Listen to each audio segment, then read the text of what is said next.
it's still got that edge. And what I do is I just roll them on a clean bench.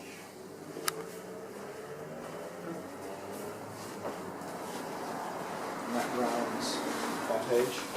If this is a bit ragged as this one is, then you can just run.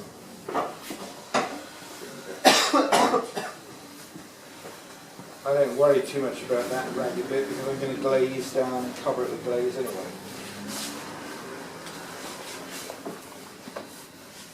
So you start off with them flat and then get steeper and steeper. Back.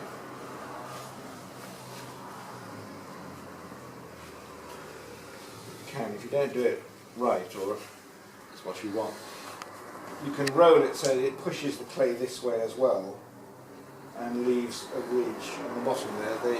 The mug up there with a cow on it, that's made by an English potter, Andrew McGarver, who lives out in France.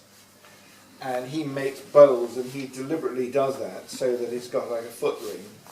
He likes glazing and decorating the pot underneath of the pot. And he does that.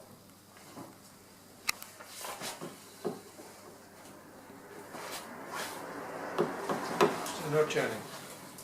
So no turning. But I'm going to turn those bowls. But those have been deliberately made to have a foot. So they've got a thick bottom. it's pretty easy to do. If you're in production, turning a bowl will take you as long as throwing one. So you're better off throwing another one in terms of cost and production. If you're not in production. If you're not in production, people don't like paying the extra that it take you to make.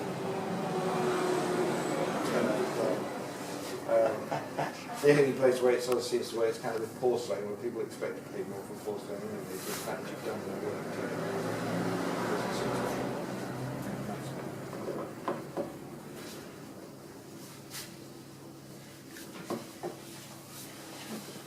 This is a slab of marble, was it? What's this? yes.